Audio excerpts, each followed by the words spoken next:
ल बेबी न जताको लाइन लाउँदैन के हुन बेबी दादाले गाडी कस्तो चलाउनु भएको छ हो र ओहो दादाले चलाउनु हुँदो रहेछ क्या हो हो कसले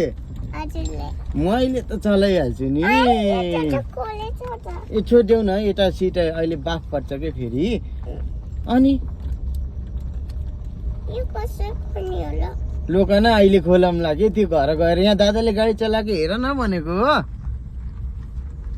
दादालाई के भन्छौ ल भन त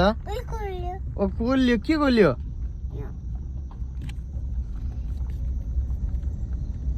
सक्स ओहो अहिले हेरे त्यहाँ घाउ हुन्छ फेरि काँडा बिज्यो भने फाल्दे के गर्छौ त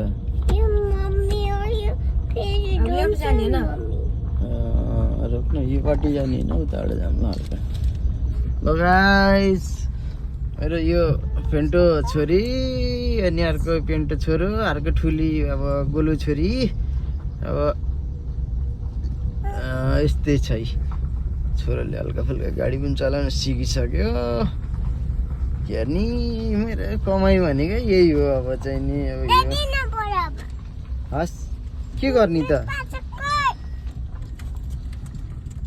हरन टक्का हान्न हल्का ल लाइटको सिग्नल हेर यता को छन् फेरि रोक्कै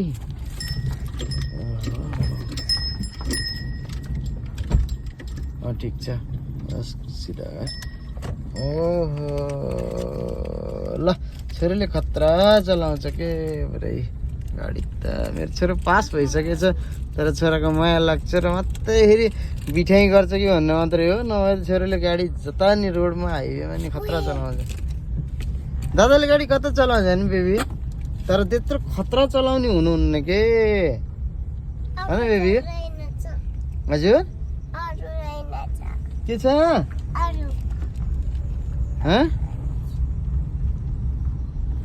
ध्यानले यस्तै गरी सोलोले हिँड्नुपर्छ के खतरा भनेको यस्तै सोलोमा हो नि त होइन केटा गयो होला बोली छैन आवाज छैन खै दादा रिसा जस्तो छ ल म त काट्दै